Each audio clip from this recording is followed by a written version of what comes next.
and we'll put it up. We'll promote it through the Collegian AIG website, through our social, and then I won't put too much pressure on Kevin, but we'll also probably circulate it back to give anyone that couldn't attend today a chance and make it as accessible as possible so they can watch the on-demand version in their own leisure.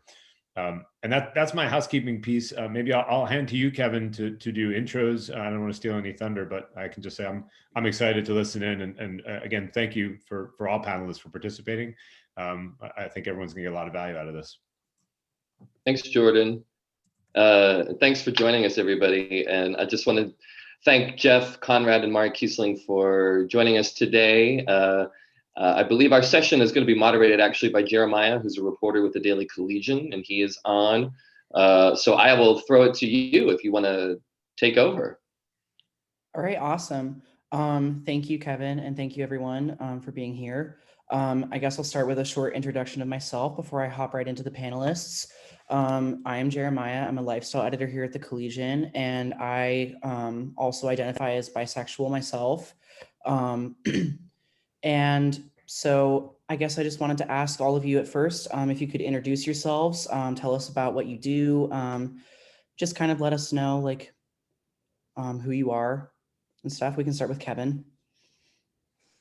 Sure. I'm Kevin Naff. I am the co-owner and the editor of the Washington Blade, which is the nation's oldest LGBTQ newspaper. We also publish a sister paper out of Los Angeles, the LA Blade. I have been there for nearly 20 years now, almost as long as Mara has been in her position. I am Penn State class of 1992. I was at the Collegian for 4 years, my senior year as the opinions editor, which is the best job I've ever had. That's me in a nutshell. That's amazing. We can do Mara next.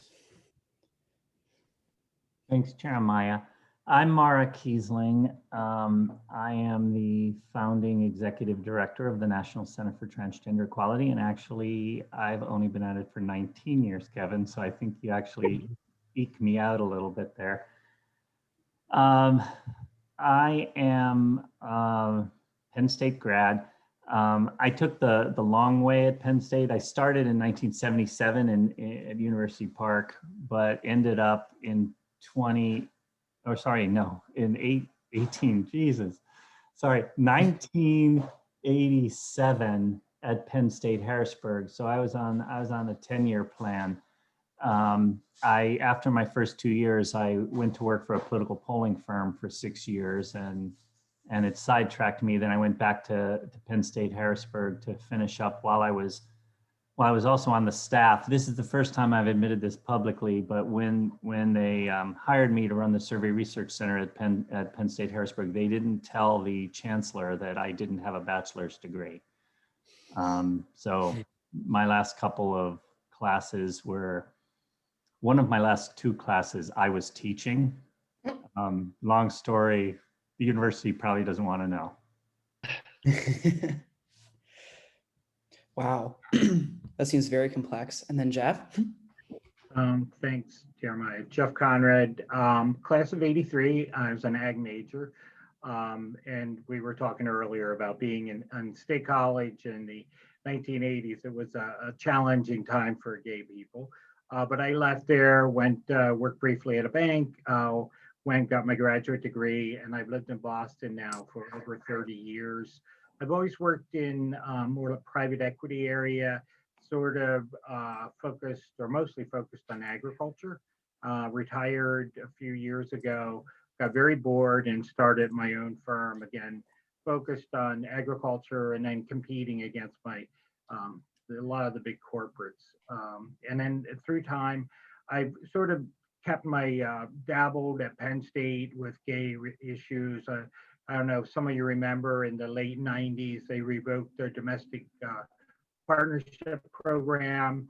I was quite outspoken with the president's office and the development office about that. And, eventually that changed, but keeping an eye on things at Penn State from afar, sort of my background. Right, of course, and that's amazing. So I guess we'll jump in here and go to some more specific questions, and then I'll ask a few more broad ones of all of you. So I guess we'll start with Jeff. So you recently made a large donation to the Center for Sexual and Gender Diversity. Would you want to talk about that a little bit? What inspired you to make that donation and what it means to you? Sure, be happy to do that. Reached out to Brian of the center about 2 years ago, and also started to talk to the development area at Penn State. As I had mentioned, I've been involved in the investment area for a number of years. I was fortunate enough to hit a point where I just did some soul searching, and it seemed like time to start giving back. I thought about the history, and I come from a very rural background outside of State College on a small farm. And I thought about my journey and how I got to where I am today, and the things that were important to me, and where I felt there was a lot of challenges. And being a gay man and largely closeted during my Penn State experience, I said, I could hopefully make a difference and help other similar students that are, struggling not only with going to college, but with their sexuality, and hopefully be part of creating that wonderful space that's on campus. Unless you've done the journey, and we all have a very different journey, it's just nice to know there's a special place for you to go, and you can talk to someone and be comfortable with who you are. I plan to stay involved and continue to support this center. I just think at this point in my life, it's so critical for students at that point when they're going to college and growing and having a safe space. So, Absolutely. Jeremiah, this is Kevin. Jeff is very modest, so I just want to say, as a former board chair of the center, it was called the LGBT Student Resource Center when I was involved on the board. But I know the center very, very well as a former board chair there, and the work they do is literally life-saving. There are a lot of students who still are from very rural areas. When their parents find out that they're, LGBT, they are cut off financially, they're kicked out, and the center is there to pick up the pieces to help them with emergency funds, with tuition assistance and housing and so forth. So I speak from experience. The center does literally life-saving, pioneering work, and the donation that Jeff made is tremendous and will ensure that the center thrives for many years to come. So Jeff, thank you for that, and I hope that your donation inspires others to step up and do the same. That's great, and that's what we were hoping, that other people would be in a position to be more visible and start to contribute and recognize the importance of the center. So thanks. Amazing. That's a very touching story, I believe. So continuing on then, how would you say that being a gay man, whether closeted or open, affected your career path, both at Penn State and afterward? How did you get to where you are today as a gay man? Oh, that was quite a journey. At Penn State, I started to, I knew I was gay, and by the time I finished my sophomore year, my girlfriend went home for the summer, and then I decided I didn't need a girlfriend anymore. I would say early on, I work in two industries that are very conservative. I mean, they're getting better, but they were conservative. They are still conservative. Investments in agriculture. And early on, I just wanted the opportunity to go to work. I wanted to go to a bar if I wanted to, and I was hoping I wouldn't have a brick thrown at me. And at the end of the day, I wanted to go home and have a life with a man. And I thought that wasn't too much to ask for. I will tell you, my first probably 8 years, I was closeted. My colleagues would start to find out. And then slowly, we'd have holiday parties, and I would show up with a man. And there was never any big announcement. I think as my career progressed, People respected me, knew who I was, and you just show up with a man. And people, if they talk to me, I'd be very upfront. But that's how I handled it. You know, different times, different places. I was in Boston. Boston's a very liberal, progressive area. You can do that kind of stuff. I'm from central Pennsylvania, as I said, and I go home and I will catch up with some of my gay friends, and I hear the stories they tell, and it's just sort of a shock to me. And it's the difference of being like in Massachusetts, Boston, versus maybe the Harrisburg area. So, I was also fortunate to have one or two mentors that helped me through the way, which I cannot, I think everyone knows the importance of networking, and having mentors can be so critical for that. In the late 1990s, I helped introduce domestic partnership program at Hancock. John Hancock is where I worked. I was in the vice chairman's office having a discussion with him about the importance of this, why we should offer this program. It demonstrates the importance that we care about the gay and lesbian community at that time. And so those are some things I did, but I was being safe. I was baby steps, and that journey, will be different for everyone, where you are, what you do, what industry you're in. I have friends that are more in the design business, and sort of the expectation is, they're going to be, gay. So it's just a different world.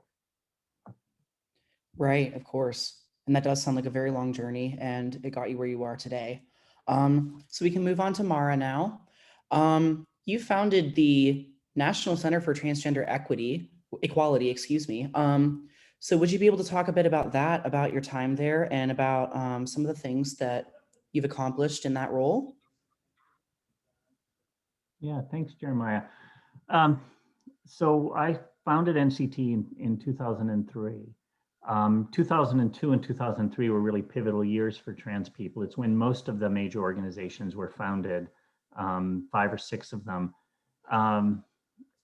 Everything today is a billion times different. I don't know if you know this, but I announced about a month ago now that I'll be not renewing my contract at the end of this year. And I'm just kind of ready to try something new. And I have a couple ideas that I'll talk about later in the year. But I am just incredibly amazed and proud at what we've been able to do. Not me, but we. I'd have to say the things that I'm most proud of are, number one, if it wasn't for NCTE, I don't think there would be as solid of an LGBT movement as there is. There's still a couple little squeaky wheels, but when we started NCTE, the 2 issues we were focusing on were getting trans people into federal legislation, in particular the Employment Non-Discrimination Act and the Hate Crimes Bill, and 2, making the what was the gay rights movement really an LGBT movement. That second one, we've succeeded so well that I think it's actually a little too well right now. So now we have all of the big LGBT groups who are doing almost nothing but trans work. They will tell you that on the side. They probably won't tell you that up front, but I don't fully get it. I mean, I get it, but I don't get it. There's still a lot of gay work to do. But all of the big LGBT groups you've heard of are primarily doing trans work now, which means it's a little tricky to be a trans organization because you get stepped on by the big players. But that was really something we worked on that I'm really proud of. And then second, we have a voice in Washington now. That was really the underlying thing that we started NCT for. Trans people didn't have a voice prior to there being an NCTE.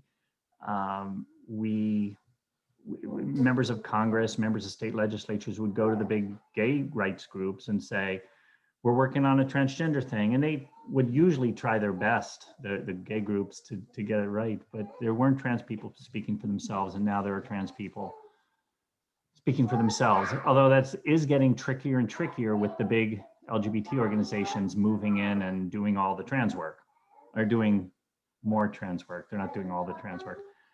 So I guess those are the things I'm probably most proud of. And then just this sort of amorphous kind of thing.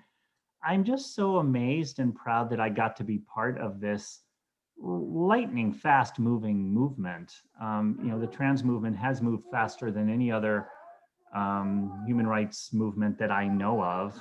And I got to be a part of that, and I got to be in the middle of it, and that feels really good. Right, of course. Now, as you're stepping down from the organization, do you have hopes for where it will go after your tenure? Where do you see the organization going from there? Yeah, well, I was very lucky in that my deputy director, Rodrigo Hengleitnen, has been chosen to replace me. I'm incredibly excited about that. It's what I asked the board for.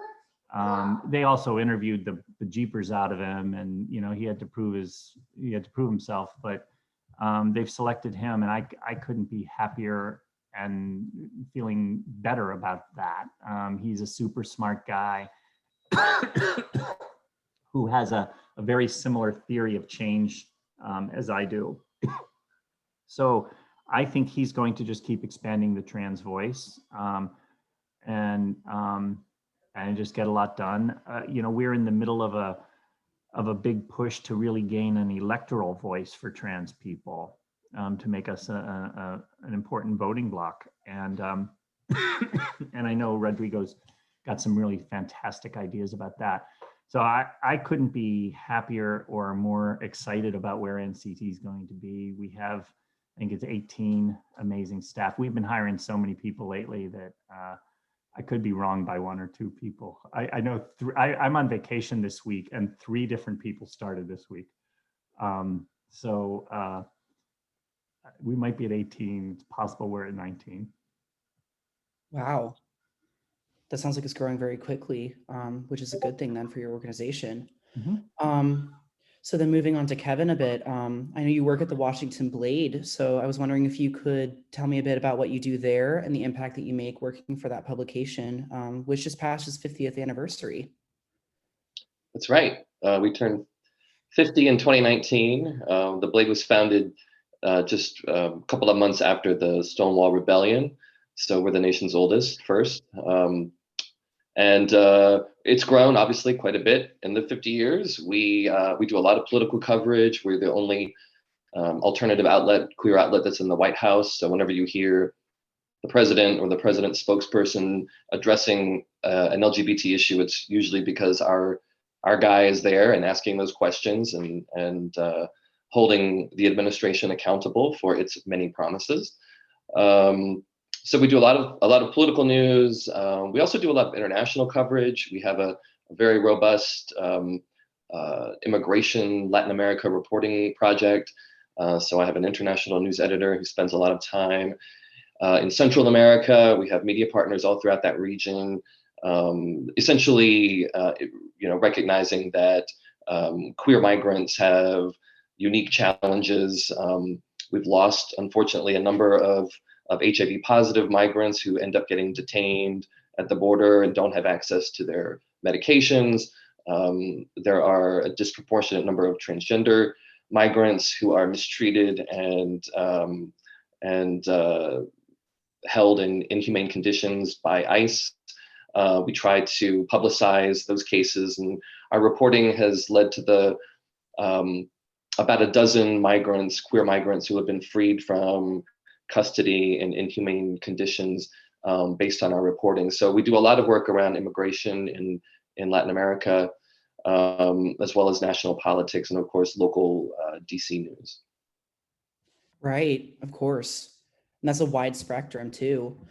So how do you feel as though the Blade is going to continue making an impact with the LGBTQ community and with rights and everything that you publish about?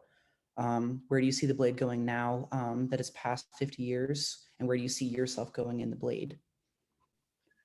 Sure. I think one of the areas that's growing for us is international. So there are a number of important areas around the world where the LGBT movement is emerging. So making sure that we're there on the ground, helping to elevate those voices and bring those voices to the attention of decision makers here in Washington is an important part of what we do. Also, though, for the next few years, everyone thinks that because we have a supportive administration that it's it's all fun and easygoing, and the reality is quite different. That the administration and Democrats have a record of making a lot of promises to the LGBTQ community and not always delivering. So, for example, right now, Biden and Harris, they ran on a promise to sign the Equality Act in the first 100 days. That would extend, that is a very broad workplace protections bill that's been languishing in Congress really since 1974 was the first version of that bill. And we've never gotten it. It's very close. It's passed the House. It's hung up in the Senate. Joe Manchin is a problem. And there are real questions about whether or not that bill is going to happen. And it was his #1 legislative priority. So we are covering the heck out of that story and making sure that we hold the administration accountable for those promises, and not just the administration, but other Democrats who seek our money and our votes during the campaign, and then fall short when the rubber meets the road. So that's a big focus of ours right now. Right, of course. And that is a very large focus. And will probably have a lot of important implications down the road. So now addressing the three of you together, and anyone can answer who feels as though they know an answer or want to provide input. All three of you are Penn State alumni. So how was it growing up in the Penn State community through your undergrad or grad school and being a member of the community when you attended?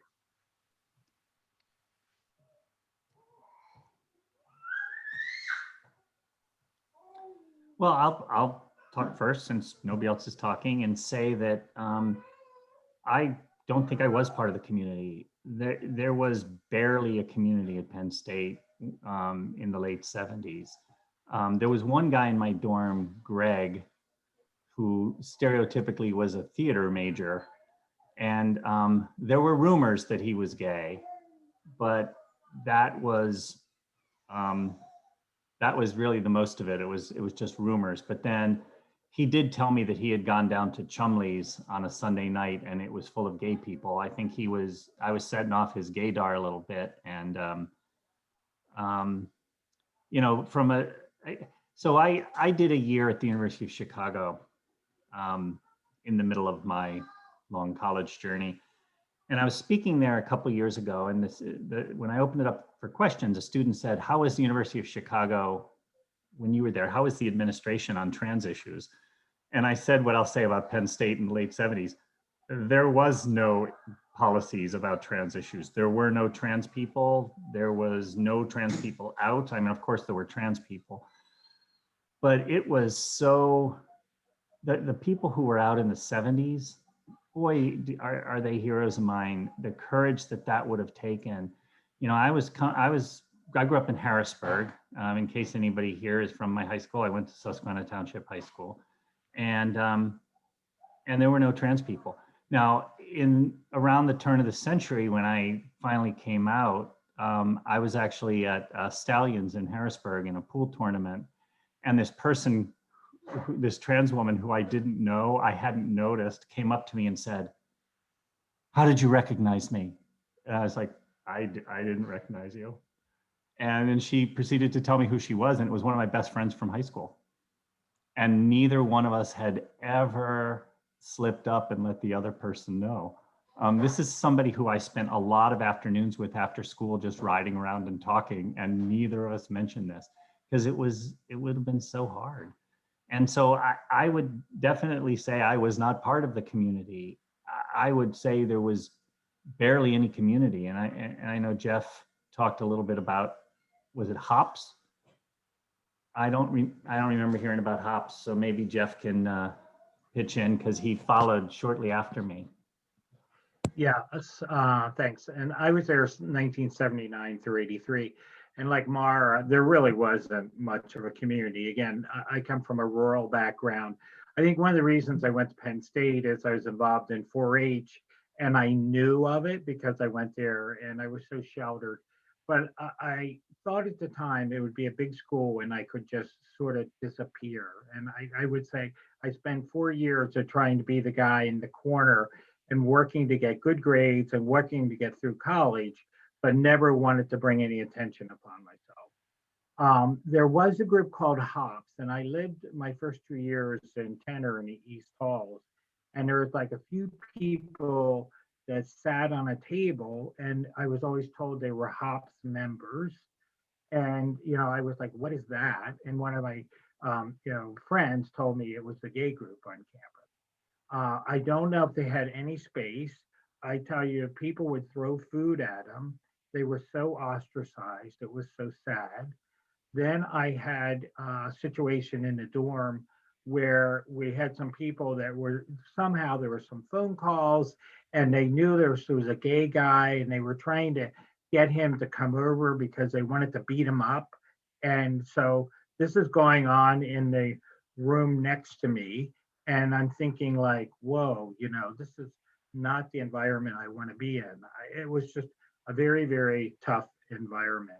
I will, like Mara, I will contrast it 2 years later. I worked 2 years at a bank and then I went to Cornell. And Cornell was like light years ahead. They had gay and lesbian dances in the student union building. It was just such a different environment, as a gay man at that point in time. And then I started becoming much more comfortable being a gay man because Ithaca had a gay bar, which was very important to me. But there just wasn't much of a community. And the little bit of the community that was there, for me, I felt like if I chose to be part of that, I was going to be so ostracized from everything that I knew. Right. Well, I'll take it from there. I arrived shortly after that in 88 till 92. And there was a small community and there was a campus group, a gay rights group. I can't remember the name of it, but and I knew some of them through my work at the Collegian, and they were fairly in your face. So they were kind of activist types, and I totally admired them for having the courage to do that. It was a little off-putting if you were like me and you were in the closet and you sort of wanted to tiptoe out, and then you saw like these were the people, and maybe you weren't quite ready, for the act up crowd. So it was a very, very small group, and Penn State was a very different place even then. I remember when I was the opinions editor at the Collegian, I would get death threats from the Ku Klux Klan. There was a lot of Klan activity just outside of State College and like the Bellefonte area, and I'd have the police come and offer me protection. And so it was hard to be Black there. It was hard to be gay there. There's no sugarcoating that. It was a difficult time, and when I graduated, the next day I left and I didn't look back until I was on a gay cruise, and I had like a Penn State hat or something, or sweatshirt or something. And these guys came up to me, older guys that had gone to Penn State, and they were on the board of the LGBT Student Resource Center at Penn State. And so that's how I got involved. They kind of, I couldn't believe that Penn State had an LGBT anything. And they really educated me. I went back up to campus and met up with them. And I met Allison Subasic and Sue Rankin, who are absolute pioneers. Universities from around the country travel to Penn State now to see how to be LGBT inclusive on campus, thanks to their work and Brian's work as well. So, I was just I was in shock. I had no idea that Penn State, had come that far. And they ended up recruiting me for the board, and I'm so glad I did, because I reconnected with the campus, and it really, it is a 180. And Penn State is absolutely a pioneer now when it comes to LGBTQ inclusion programming on campus. And Jeremiah, can I just add something? I want to say something about Allison and Sue, who Kevin just talked about. I do the work I do now because Sue Rankin dragged my ass into it. I moved back to Harrisburg in 2000 to transition, and I thought it'd be good to get out of DC, and I moved back, and I was at a support group for trans people, and this young trans man, Nate, said he was going up to Penn State that Friday, and I said, "Why are you going up there?" And he said, "Oh, I'm on some panel, some job fair thing for LGBT kids. They couldn't find a trans alumni, so I'm just going." And I was like, "I'm a trans alumni." And he said, "Why don't you ride up with me? It'll be fun." And I hadn't been in State College in a while, so I rode up, and I met Sue and Allison that day. And Sue was also running the statewide Pennsylvania Action Coalition, SPARC. It's SPARC, figure out the letters later. But and she said, "Well, would you come lobbying with us sometime?" And I was like, "Yeah, my office is less than a block from the state capitol, so I'd be happy to." And I got dragged into that. And Sue has been a good partner for 20 years.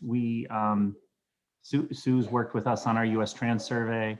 And then I started doing stuff for Allison, and then for Brian and Sonia. And I just wouldn't be where I am if it wasn't for that Penn State connection. Just wouldn't be. That's incredible. So I guess this was touched on a bit. How would you say that reconnecting with the Penn State community, and especially the Penn State LGBT community, following your graduation has influenced, if at all, your career paths and your work, for instance, Mara, in your organization? Well, okay, I'll answer it first, I guess. Mostly inspirationally. About 5 or 6 years ago, maybe a little longer, I was asked to come up to speak at what I think I remember as a lavender graduation kind of a thing. And we were all on the Hub lawn, which has a different name, but you know what I mean, the Hub lawn. And there were all these just amazing kids who were just all different kinds, and that people were out on the Penn State campus after it was so shut down for me and my identity. I just remember crying and just being really inspired by it. And it's moments like that, and that moment, that really have given me all the inspiration to keep going all these years. Wow. Either Kevin or Jeff, if you have any input. I would just say, I think I've already alluded to the fact that I was upset with Penn State about the revoking the domestic partnership program in the late 90s. They would call me, they would come to want to visit. I was lucky early on in my career, I was a president of the division, and I think that caught some people's attention in the development office. And so they would want to come see me, but of course it would be, one time I got a call from the Patty library, and I was like, I told the gentleman what had happened, and he said, "Well, we would never have any of that at the library here. We're very inclusive at the library." And I finally said, "Take my name off of everything. Do not call me." And meanwhile, because I had such a good experience at Cornell, I was being on boards there. And I finally said, I remember, again, I'm from rural 4-H, and I sat through a board and they were talking about all the counties. And I'm like, it hit me. I said, this is not my state. I'm Pennsylvania. I need to get back to Penn State. And then I did some research, and as someone already alluded, because I always thought Penn State was an awful place to be for the LGBTQ community. And then lo and behold, I found out they had a great reputation, and all this change took place, and like a decade or so. And that's when I re-engaged, met Brian, met the development, some folks at the development office, and said, this is my home. This is what I want to do, and this is what I want to support. And yeah, I'm more like you. I had some of those moments I walked around and said, yeah, this is where I should be, not Ithaca. So. Right. Yeah, I'll just add to that. Like Mara, I was invited by the center to give a speech at, I don't know if it was Lavender graduation or something like that, a few years back. And I gave my talk, and it was in the hub, and I finished up, and I'm walking out, and I opened the door, and the next act going on after me was a drag show. And I opened the door to leave, and there were all these drag queens lined up in the middle of the hub. And it was like one of those moments where you're like, wow, sometimes you really do live to see dramatic change. And that would have never gone down in my day there. So, it just, you just can't understate, how much change has happened in really a relatively short time, because all three of us, Jeff and Mara and I, are very young. So this is all very quick change. Right, of course. So seeing what Penn State has to offer today, and seeing all the changes that have been implemented, and the work that Brian has been doing in the Penn State community today, what would you give as advice to students or faculty or other members of the LGBTQ community who are coming up through Penn State now in today's age? I would be grateful. You've got a lot of resources that we didn't have, and I would take advantage of them. I mean, beyond the center, there are a number of out faculty now, which again, didn't happen back then. So take advantage of all the resources. You're at an incredible, to one of the top research universities in the country. It is absolutely nationally recognized as a leader in the LGBTQ space. So there are loads of resources there. Go have lunch with Sue and Allison. I mean, really, like you've got some really genius, nationally respected, pioneering people right there on the campus. So take advantage of them and access those resources, because we didn't have any of that when we were there.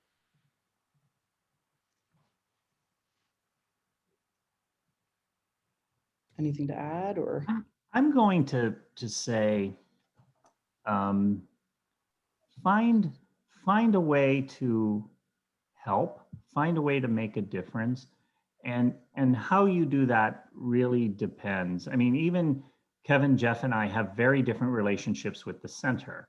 It sounds like we're all super committed to the center. I'm probably the slacker here. My rule is, if Brian or Sonia call, I do whatever they ask. But I'm not on a committee. I'm not on the board. I haven't given money, I think. But it is important to the folks who are using it now. The last time I was on campus was, I think it was the week you moved, Brian. Am I right about that? Because there were boxes everywhere. Yeah, I see you shaking your head, Riley, because there were just those bins everywhere. And I think Sonia showed me the new center, which looked lovely, but we couldn't go in. We had to just sort of look in the windows. But find out what's cool. What makes sense for you. If it's involving yourself on a daily basis, that's fantastic. I live far away, and State College is really hard to get to. So I can only do something a couple times a year. I shouldn't have said that, because they usually only call me about once a year. But find out a way you can help that makes sense to you, whether it's donating money or being on a board or something. And if the center's not your thing, find something else that matters, and fly your blue and fly your gay, or your LGBT, I should say. I can't believe I'm the one who messed that up. But fly your queer flag, fly your blue flag, and let people know that you're proud of who you are. That really matters to younger folks. And here's a really easy thing you can do. if you're 21 and you drink, go to Chumley's and have a beer because they just reopened this week. Ellen, who's the manager there, has been there since I was on campus, and she's another amazing person and resource. Support Chumley's because like that's the only thing that, you know, in terms of a bar or a nightlife situation that we ever really had. And it's pretty remarkable how long it's been there and that it's survived now the pandemic, and the new owners, at least according to the interview they just did with the Alumni magazine, are committed to keeping that as an LGBT safe space. So if nothing else, go have a drink at Chumley's. Right, of course. Is there anything else that the three of you wanted to touch on or anything before I open it up to questions from any others in attendance, if we're able to do that? I just want to say I want to go to Chumley's. I've been hearing such good, feedback on it, and I take it it's larger than it used to be. Oh. Huh. They expanded. Mm-hmm. Right. Jeff, I'll buy you a beer when the pandemic is A deal. Jeff, I owe you a drink. So whenever you come up, I don't know if you remember me, Alan Shafranek. Sure. Yep.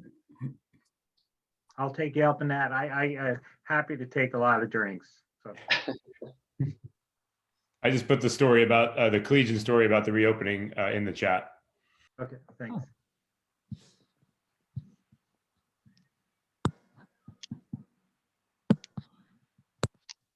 All right. Does anybody have anything else to add? And would anybody like to ask any questions, make any comments or anything? Yeah, go ahead, Riley. So I just wanted to ask Jeff about the hiring process and any suggestions that he has regarding navigating conservative spaces, because I also am a graduate student that's about to graduate and have been working in the fields of both animal science and business, and I've had a lot of issues with trying to find inclusive companies that I feel comfortable in. So if you had any ideas on interviews, as well as I've been battling with on my resume how much queer activism to show and stuff like that. Yeah, and I can imagine that's still a challenge. I mean, I've been lucky. I haven't been out there interviewing, but I think you want to be true to yourself because you want to be in an environment that's going to accept you.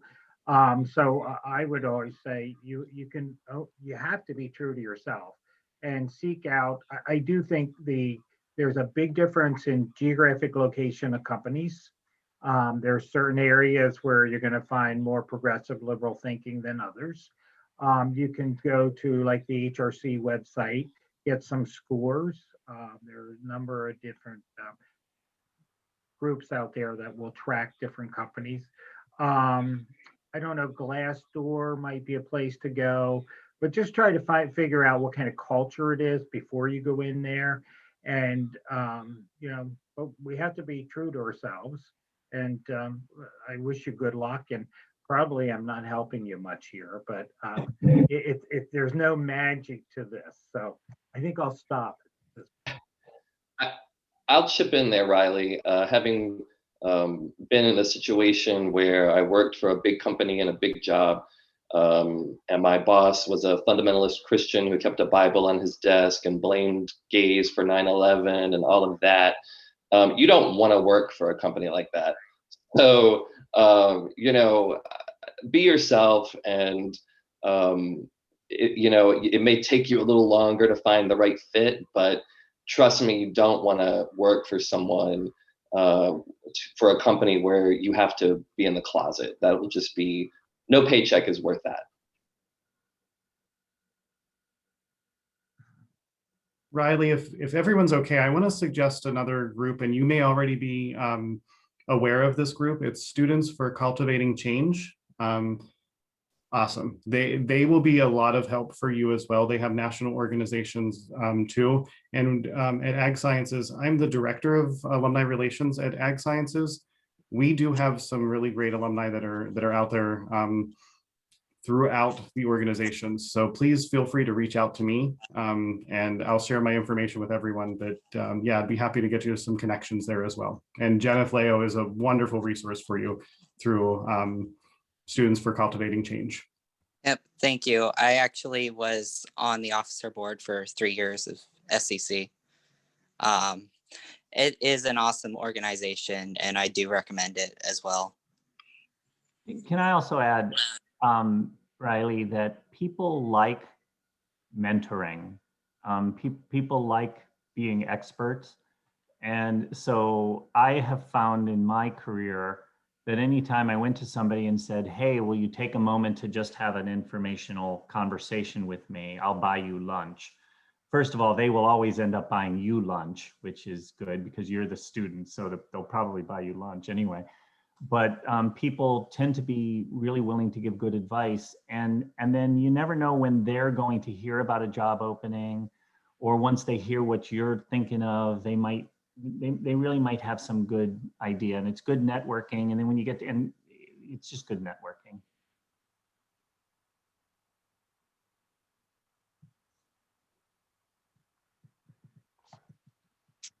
Did anybody else have anything to ask or to add?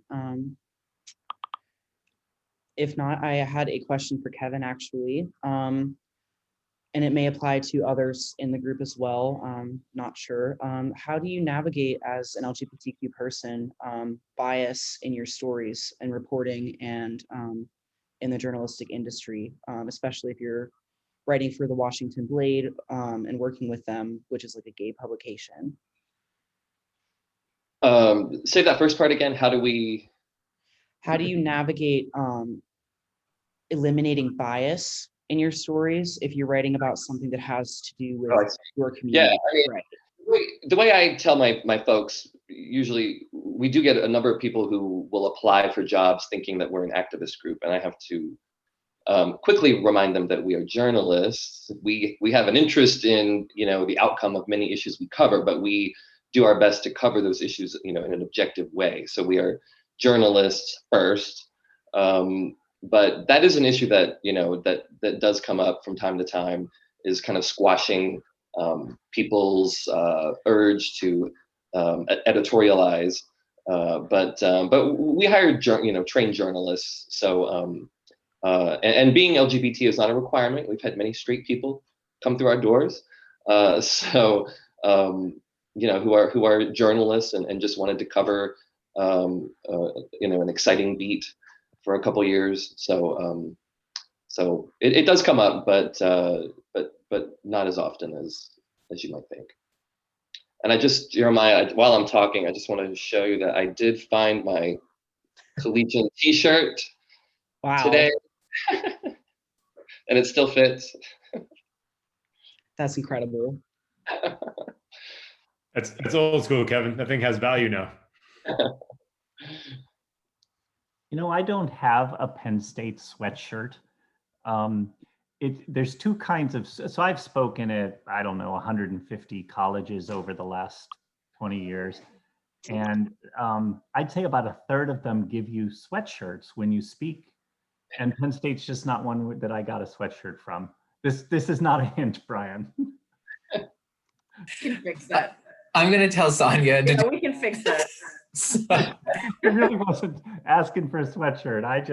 It just reminded me when Kevin showed his t-shirt. We have umbrellas and they're quite large and they're quite queer looking. So, but I do want to say thank you to all of you. I think, from my role, now recently passed as the director of the Center for Sexual and Gender Diversity, and Sonia is now in that interim capacity. I am so grateful to all of you and many others across our alumni communities and friends of the center communities that have done so much and continue to do so much with our students and on behalf of our students. So please know that, the gratitude goes both ways, as an alum of Penn State as well, navigating the center up and learning from Allison and Sue and so many others. I think, the work that you all have done has had an impact on me, but also so many Penn Staters. And so thank you all for the time today. And thank you for Sonia for leading the center forward.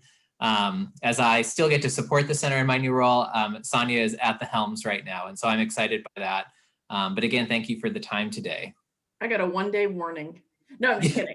You I did will echo what Brian says, because I know that every time that we have reached out to Mara and to Kevin for numerous programming opportunities, they have always been so gracious of their time, and I totally appreciate it and hope to work with you. And Jeff, I haven't met you yet. I'm excited to meet you. And yeah, as we move this work forward. We still have to have a big party for Jeff. So yes. The stage is finally up, but Jeff has to be celebrated. We're looking forward to having a party. I'll just say that. So. No virtual either. The virtual happy hours they need to go. Yeah. We're all over those. Yeah, we're tired of those.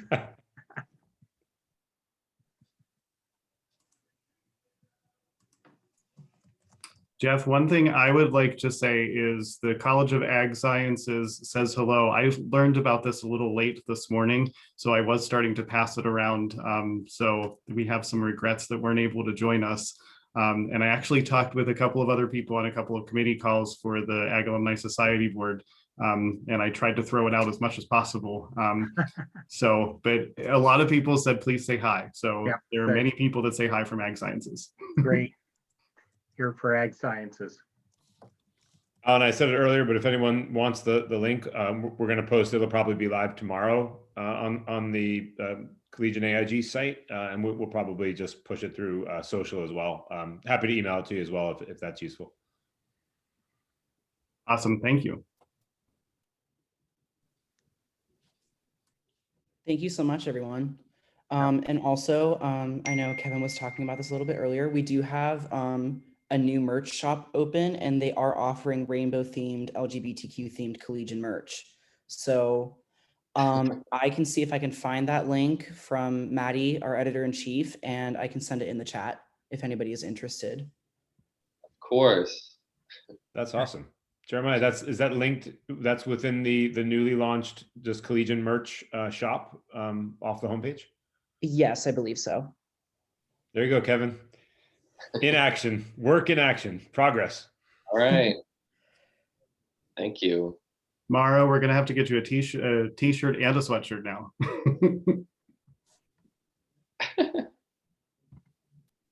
It really sounded like I was trying to mooch some merch. It really wasn't my intention. I was just thinking of the other day, I saw somebody wearing a Penn State sweatshirt, and I was like, I want a Penn State sweatshirt. I wonder why I don't have a Penn State sweatshirt. I wonder why they've never given me a Penn State sweatshirt.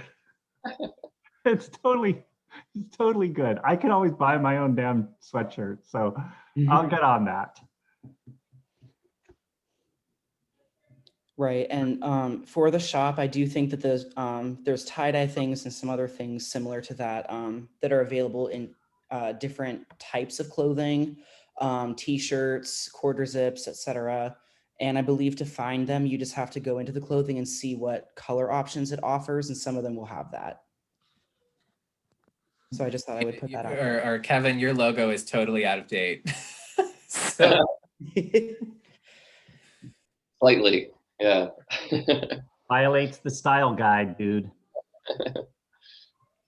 Guess we all have some shopping to do. Yeah. Well, Jeremiah, thank you for moderating this. Thank you. Thank you to the three panelists, and thank you to Brian and Sonia for their work at Penn State today.